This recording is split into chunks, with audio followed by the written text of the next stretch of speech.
Let's get an update on Flex.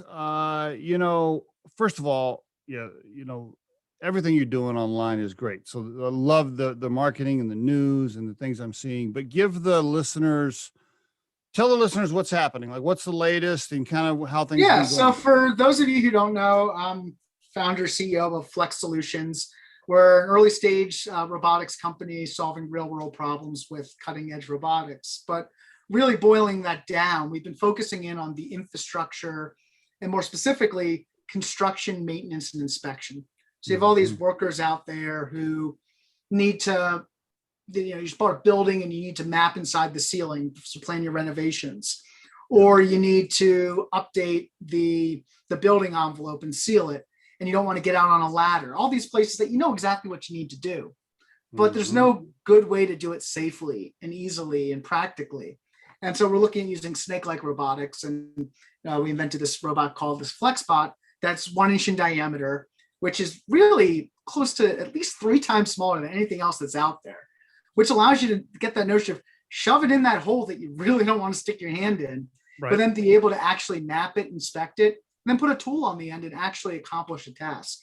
So we've been going out and getting a lot of traction in the construction space. Good. With companies that, industry leaders, some of the biggest companies in the construction space, architecture space, and they all feel the problem firsthand that many years ago when I was a property manager doing these renovations, I felt too. I'm like, this sucks. There's got to be a better way.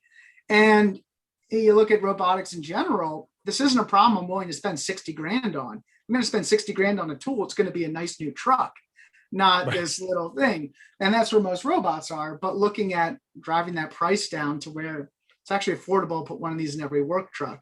So we're looking at taking a few of our FLX BOT links that all have cameras and can extend and move like a snake. And you can actually kind of hold it like you would, if you were going to roll paint on a wall or something, right? So hold that handle, but shove it up in the ceiling, shove it behind your fridge. Or you need to get up there. Why get a ladder? Stand on the ground and have an extending pole and actually be able to do things from ground inside, not on scaffolding.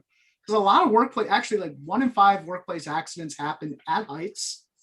And then most common form of death for construction workers is falls. Yeah, I saw that on your YouTube video. I didn't know that. Yeah, I was watching that. Yeah, it's astounding. And then we talk about confined spaces, and companies like Dow Chemical have made their corporate statement that we're going to eliminate humans entering confined spaces during the 2020s. That's their corporate mission, because the death statistics and the injury statistics really aren't that many injury statistics in confined spaces. They're more death statistics.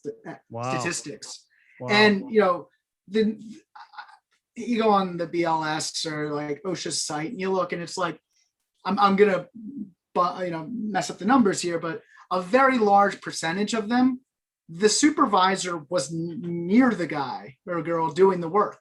So it's not like, Jimmy the idiot did something dumb. It's like, no, they went through a safety plan. They thought through this. They all were certified before they went in. They did their paperwork.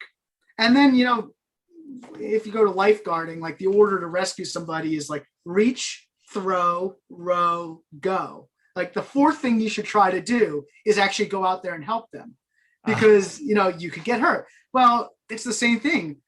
The statistics on buddies trying to help each other out in confined space accidents, the number of people who died trying to help their friend in that incident. So there's all these sort of things that we don't think about. And those are areas where we really think we could demonstrate value. If you think today's tip or guest interview can help someone please share this with them.